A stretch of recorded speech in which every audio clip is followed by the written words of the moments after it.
Club world কাপের round of 16-এ মুখোমুখি Real Madrid এবং জুভেন্টাস।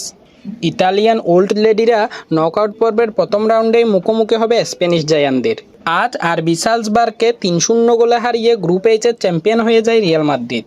নকআউট পর্বে উঠতে হলে এই ম্যাচ জিততেই হতো মাদ্রিদকে, এবং মাদ্রিদ তাই করে। অ্যান্ড টু বি অনেস্ট, এই ম্যাচে শুরু থেকেই সেটা বোঝা যাচ্ছিল।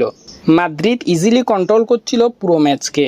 ম্যাচের 40 মিনিটের মাথায় জুড বেলিংহামের দুর্দান্ত অ্যাসিস্ট থেকে ম্যাচের প্রথম গোলটি করে ভিনিসিয়াস জুনিয়র।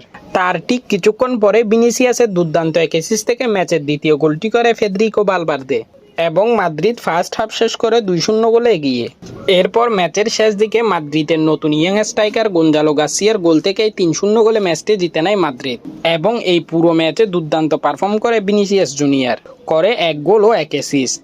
এবং তার এই পারফরমেন্স আসলে দরকারও ছিল, কারণ বিগত কিছুদিন ধরে বাজে পারফর্ম করার জন্য মাদ্রিদ ফ্যানরাও তাকে ট্রোল করছিল, এবং তাই এই ম্যাচে পারফর্ম করাটা তার জন্য খুবই জরুরি ছিল। তার এই দুর্দান্ত পারফরমেন্সের ফলে এই ম্যাচটি জিতে নেয় মাদ্রিদ, এবং এই জয়ের ফলে গ্রুপ এইচের চ্যাম্পিয়ন হয়ে যায় তারা।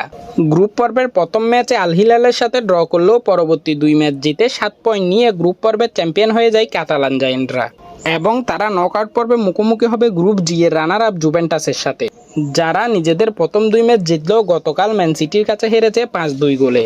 এখন দেখার বিষয়, একসময় ইতালি রাজত্ব করা এই জুভেন্টাসকে হারিয়ে কোয়ার্টার ফাইনালে কোয়ালিফাই করতে পারে কিনা মাদ্রিদ।